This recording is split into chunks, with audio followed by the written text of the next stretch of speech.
श्री गणेशाय नमः। नमस्कार मित्रों, मेरा नाम है ज्योति। एस्ट्रो तत्व चैनल पर आपका अभिनंदन है। और अभी तक आपने चैनल को सब्सक्राइब ना करा हो तो कर ले, जिससे आपको अपडेट मिलते रहे। और हमारे चैनल के दूसरे वीडियोस भी देखिएगा जरूर। इसमें हमें नित नए वीडियो बनाने का प्रोत्साहन भी मिलता है। आज इस वीडियो के माध्यम से हम सभी जानते हैं श्री कृष्ण जन्माष्टमी 2020 जाने शुभ मुहूर्त और राशि अनुसार पूजा विधि। अपनी लीलाओं से सबको अचंभित कर देने वाले भगवान विष्णु के 8वें अवतार श्री कृष्ण का जन्मोत्सव 12 अगस्त बुधवार को मनाया जाएगा।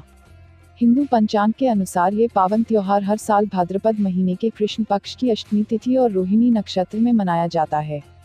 कहा जाता है कि इसी दिन विष्णु जी ने कृष्ण के रूप में अवतार लिया था। अंग्रेजी कैलेंडर के अनुसार यह पर्व अगस्त सितंबर के महीने में आता है। इस दिन दुनिया भर में लोग बाल कृष्ण की पूजा अर्चना करते हैं और रात भर मंगल गीत गाकर भगवान श्री कृष्ण का जन्मदिन मनाते हैं। कारागृह में देवकी की 8वीं संतान के रूप में जन्मे कृष्ण के नामकरण के विषय में कहा जाता है कि आचार्य गर्ग ने रंग काला होने की वजह से इनका नाम कृष्ण दिया था। भगवान श्री कृष्ण का जन्म मथुरा नगर में हुआ और उनका बचपन गोकुल, वृंदावन, नंदगांव, बरसाना, द्वारिका आदि जगहों पर बीता था। महाभारत युद्ध की समाप्ति के बाद श्री कृष्ण ने 36 साल तक द्वारिका पर राज किया। भगवान श्री कृष्ण का जन्म भाद्रपद के कृष्ण पक्ष की अष्टमी को हुआ था, इसीलिए इस दिन को कृष्ण जन्माष्टमी कहते हैं। कृष्ण जन्माष्टमी, कृष्णाष्टमी, गोकुलाष्टमी, कन्हैया अष्टमी, कन्हैया आठवें, श्री कृष्ण जयंती, श्रीजी जयंती आदि जैसे अन्य नामों से भी जाना जाता है। जन्माष्टमी शुभ मुहूर्त और समय। जन्माष्टमी पूजा मुहूर्त 2020 निशीत पूजा मुहूर्त रात के 12:04 से रात के 12:47 तक। अवधि 0 घंटे 43 मिनट। जन्माष्टमी पारणा मुहूर्त 5:48 के बाद 13 अगस्त को। श्री कृष्ण जन्माष्टमी का महत्व। शास्त्रों में श्री कृष्ण जन्माष्टमी के व्रत को व्रतराज कहा जाता है, इसीलिए इस दिन व्रत एवं पूजन का विशेष महत्व है। ऐसी मान्यता है कि इस दिन व्रत रखने से साल में होने वाले कई अन्य व्रतों का फल मिल जाता है। भगवान विष्णु के 8वें अवतार कहे जाने वाले कृष्ण के दर्शन मात्र से ही मनुष्य के सभी दैक दूर हो जाते हैं। जो भी भक्त सच्ची श्रद्धा से इस व्रत का पालन करते हैं, उसे महापुण्य की प्राप्ति होती है।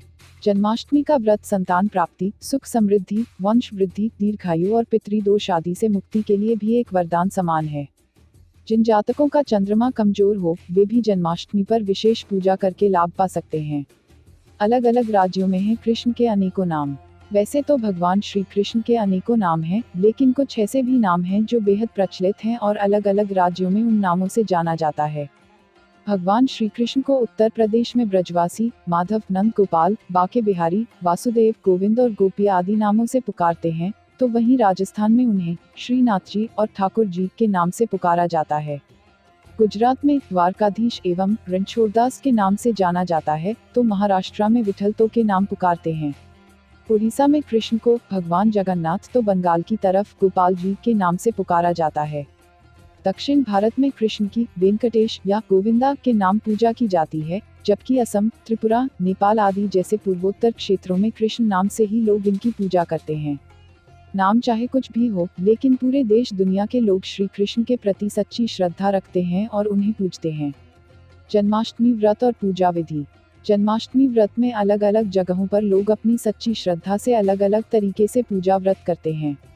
कुछ लोग जन्माष्टमी के एक दिन पहले से व्रत रखते हैं, तो वहीं अधिकांश लोग जन्माष्टमी का व्रत अष्टमी तिथि के दिन उपवास और नवमी तिथि के दिन पारण करके करते हैं।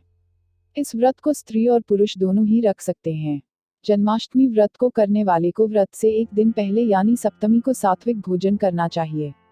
अष्टमी को यानी उपवास वाले दिन प्रातःकाल उठकर स्नान आदि करें। फिर सभी देवी देवताओं को नमस्कार करें और पूर्व या उत्तर दिशा की ओर मुख करके बैठ जाएं। अब हाथ में जल और पुष्प आदि लेकर व्रत का संकल्प ले और पूरे विधि विधान से बाल गोपाल की पूजा करें। दोपहर के समय जल में काले तिल मिलाकर दोबारा स्नान करें। अब देवकी जी के लिए एक प्रसूति गृह बनाएं। इस सूतिका गृह में एक सुंदर बिछौना बिछाकर उस पर कलश स्थापित कर दें। अब देवकी, वासुदेव, बलदेव, नंद, यशोदा और लक्ष्मी जी का नाम लेते विधिवत पूजा करें। रात में 12 बजने से थोड़ी देर पहले वापस स्नान करें। अब एक चौकी पर लाल कपड़ा बिछा लीजिए और उस पर भगवान कृष्ण की मूर्ति या चित्र स्थापित करें। कृष्ण को पंचामृत और गंगाजल से स्नान कराने के बाद उन्हें नए वस्त्र पहनाकर उनका श्रृंगार करें। बाल गोपाल को धूप दीप दिखाए, उन्हें रोली और अक्षत का तिलक लगाकर माखन मिश्री का भोग लगाएं। गंगाजल और तुलसी के पत्ते का पूजा में अवश्य उपयोग करें। विधिपूर्वक पूजा करने के बाद बाल गोपाल का आशीर्वाद लें। जन्माष्टमी के दिन व्रत रखने वाले लोगों को रात 12 बजे की पूजा के बाद ही व्रत खोलना चाहिए।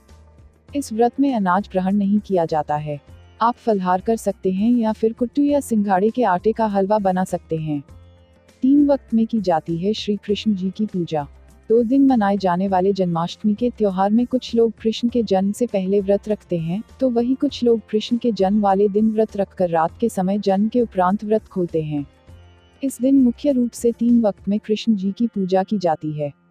आप भी अपनी श्रद्धा अनुसार व्रत रखकर कृष्ण जी का आशीर्वाद प्राप्त कर सकते हैं। चलिए जानते हैं तीनों वक्त में की जाने वाली पूजा के विषय में। पहली पूजा। जन्माष्टमी के दिन की पहली पूजा सुबह सूर्योदय के समय की जाती है। इसके लिए सूर्योदय से पहले उठकर स्नान आदि करने के बाद कृष्ण की पूजा करें। इस दौरान व्रत रखने वाले लोग कृष्ण जी के बाल रूप की पूजा करें। जो लोग जन्माष्टमी से 1 दिन पहले रखते हैं, वो इस पहली पूजा के बाद अपना व्रत खोल सकते हैं। दूसरी पूजा। जन्माष्टमी के दिन की दूसरी पूजा दोपहर के समय की जाती है। दोपहर के समय सबसे पहले माता देवकी का जलाभिषेक करें, इसके बाद उनके लिए सूतिकाग्रह का निर्माण कर पूजा करनी चाहिए। देवकी माता की पूजा के बाद श्री कृष्ण की विधि विधान से पूजा करें। तीसरी पूजा। जन्माष्टमी के दिन की तीसरी पूजा बहुत खास होती है, जो विशेष रूप से मध्यरात्रि के 12 बजे यानी कृष्ण जन्म के समय में की जाती है। इस समय श्री कृष्ण के बाल रूप की पूजा करें। साथ ही जन्माष्टमी के दिन व्रत रखने वाले लोग कान्हा को भोग लगाने के बाद अपना व्रत खोल सकते हैं। जन्माष्टमी के दिन इन बातों का भी रखें ध्यान। इस खास दिन भूलकर भी किसी प्रकार के पेड़ पौधों को हानि न पहुंचाए। यथासंभव जरूरतमंद लोगों की सहायता करें। इस दिन राधा कृष्ण मंदिर में जाकर भगवान के दर्शन जरूर करें। यदि संभव हो तो अपने घर में या फिर मंदिर में कीर्तन का आयोजन करें। भगवान कृष्ण को मोरपंख बहुत पसंद था, इसलिए जन्माष्टमी की पूजा करते वक्त पूजा स्थल पर कृष्ण की मूर्ति या चित्र के पास मोरपंख जरूर रखें। कृष्ण जी की मूर्ति के पास एक लकड़ी की बांसुरी भी जरूर रखनी चाहिए। जन्माष्टमी के दिन जरूर चढ़ाएं कृष्ण को यह भोग। जन्माष्टमी के दिन भगवान कृष्ण को 56 भोग लगाया जाता है, लेकिन आम लोगों के लिए ऐसा कर पाना बेहद मुश्किल होता है। बहुत सारे लोग यह सोचते हैं कि 56 भोग न लगाए जाने के कारण उनकी पूजा अधूरी रह गई, लेकिन ऐसा बिल्कुल नहीं है। बाल गोपाल को प्रसन्न करने के लिए यदि आप श्रद्धापूर्वक माखन मिश्री का भोग चढ़ाएं, तो वह बेहद प्रसन्न होते हैं और भक्त की हर मनोकामना पूरी करते हैं। पौराणिक मान्यताओं के अनुसार बाल गोपाल को मक्खन बेहद पसंद था, जो वह अक्सर अपने मित्रों के साथ मिलकर चुराया करते थे। इसी वजह से उनका नाम भी माखन चोर पड़ गया था। राशिनुसार करें भगवान श्री कृष्ण की पूजा। जन्माष्टमी के दिन सभी पूरी भक्ति भाव से भगवान श्री कृष्ण की पूजा अर्चना करते हैं और उन्हें भोग चढ़ाते हैं, लेकिन अगर आप इस दिन अपनी राशि के अनुसार पूजा करें, तो आपके सभी कष्ट दूर हो सकते हैं। तो चलिए बताते हैं कि किस राशि के जातक को क्या मंत्र बोलने चाहिए और भोग अर्पित करना चाहिए। मेष राशि। मेष राशि के जातक जन्माष्टमी के दिन बाल गोपाल का गंगाजल से अभिषेक कर दूध से बनी मिठाई, नारियल का लड्डू और माखन मिश्री का भोग अर्पित करते हुए और तुलसी की माला से इस मंत्र का जाप करें। मंत्र ओम नमो भगवते वासुदेवाय नमः। वृषभ राशि। वृषभ राशि के जातक जन्माष्टमी के दिन श्री कृष्ण का पंचामृत से अभिषेक कर छेने की मिठाई, पंजीरी और मखाने का भोग लगाते हुए कमल गट्टे की माला से इस मंत्र का 11 बार जाप करें। मंत्र श्री राधा कृष्ण शरणम माम। मिथुन राशि। मिथुन राशि के जातक जन्माष्टमी के दिन भगवान बांके बिहारी का दूध से अभिषेक कर पंचमेवा, काजू की मिठाई और केले का भोग लगाते हुए स्फटिक की माला से इस मंत्र का 11 बार जाप करें। मंत्र श्री राधाय स्वाहा। कर्क राशि। कर्क राशि के जातक जन्माष्टमी के दिन भगवान श्री कृष्ण का घी से अभिषेक कर केसर या खोए की बर्फी और कच्चा नारियल का भोग लगाते हुए इस मंत्र का 5 बार जाप करें।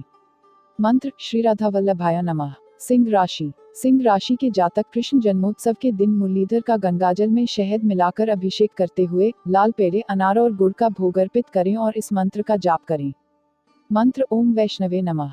कन्या राशि। कन्या राशि के जातक जन्माष्टमी के दिन दूध में घी मिलाकर बाल गोपाल का अभिषेक करें और उन्हें मेवे, दूध की मिठाई, अमरूद और नाशपाती का भोग लगाकर इस मंत्र का 11 बार जाप करें। मंत्र श्री राधाय स्वाहा। तुला राशि। तुला राशि के जातक कृष्ण जन्मोत्सव के दिन लड्डू गोपाल का दूध में शक्कर मिलाकर अभिषेक करें और उन्हें खोए की बर्फी, माखन मिश्री, केले और कलाकंद का भोग अर्पित करते हुए इस मंत्र का 11 बार जाप करें। मंत्र रली कृष्ण रली। वृश्चिक राशि। वृश्चिक राशि के जातक जन्माष्टमी के दिन श्री कृष्ण को पंचामृत से अभिषेक करें और उन्हें गुलाब जामुन, गुड़ की मिठाई, नारियल का प्रसाद अर्पित करते हुए इस मंत्र का 11 बार जाप करें। मंत्र श्री वृंदावनेश्वरी राधायाई नमः। धनु राशि। धनु राशि के जातक कृष्ण जन्मोत्सव के भगवान कृष्ण का दूध और शहद से अभिषेक करते हुए बेसन की मिठाई और कोई पीला फल अर्पित करें और इस मंत्र का 5 बार जाप करें। मंत्र ओम नमो नारायणाय। मकर राशि। मकर राशि के जातक जन्माष्टमी के दिन कृष्ण का गंगाजल से अभिषेक करें और उन्हें लाल पेड़े, गुलाब जामुन और अंगूर का भोग लगाते हुए इस मंत्र का जाप करें। मंत्र ओम रली गोपीजन वल्लभाय नमः।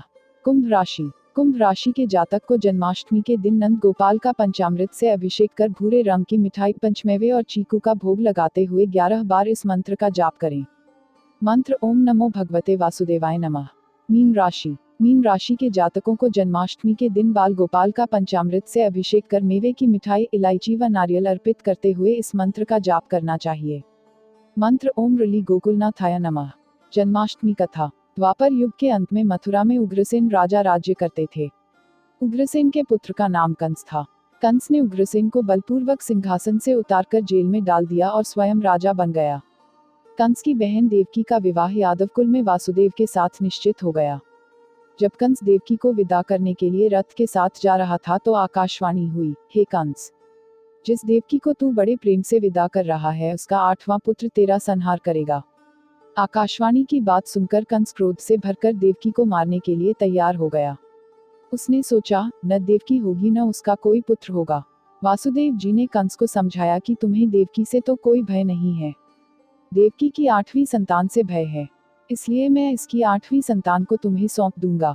कंस ने वासुदेव जी की बात स्वीकार कर ली और वासुदेव देवकी को कारागार में बंद कर दिया। तत्काल नारद जी वहां आ पहुंचे और कंस से बोले कि यह कैसे पता चलेगा कि 8वां गर्भ कौन सा होगा, गिनती प्रथम से शुरू होगी या अंतिम गर्भ से। कंस ने नारद जी के परामर्श पर देवकी के गर्भ से उत्पन्न होने वाले समस्त बालकों को एक एक करके निर्दयता पूर्वक मार डाला। भाद्रपद के कृष्ण पक्ष की अष्टमी को रोहिणी नक्षत्र में श्री कृष्ण जी का जन्म हुआ। उनके जन्म लेते ही जेल की कोठरी में प्रकाश फैल गया। वासुदेव देवकी के सामने शंख, चक्र, गदा एवं पद्मधारी चतुर्भुज भगवान ने अपना रूप प्रकट कर कहा, अब मैं बालक का रूप धारण करता हूँ। तुम मुझे तत्काल गोकुल में नंद के यहाँ पहुंचा दो और उनकी अभी अभी जन्मी कन्या को लेकर कंस को सौंप दो। वासुदेव जी ने वैसा ही किया और उस कन्या को लेकर कंस को सौंप दिया। कंस ने जब उस कन्या को मारना चाहा तो वह कंस के हाथ से छूटकर आकाश में उड़ गई और देवी का रूप धारण कर बोली कि मुझे मारने से क्या लाभ है, तेरा शत्रु तो गोकुल पहुंच चुका है। यह दृश्य देखकर कंस हतप्रभ और व्याकुल हो गया। कंस ने श्री कृष्ण को मारने के लिए अनेक दैत्य भेजे। श्री कृष्ण जी ने अपनी अलौकिक माया से सारे दैत्यों को मार डाला। बड़े होने पर कंस को मारकर उग्रसेन को राजगद्दी पर बैठाया। तो मित्रों, हमारे चैनल एस्ट्रो तत्व में दी गई ये जानकारी आपको कैसी लगी, हमें कमेंट कर बताएं। चैनल को लाइक, शेयर और सब्सक्राइब करें और हाँ, घंटी वाले आइकॉन को भी दबाएं।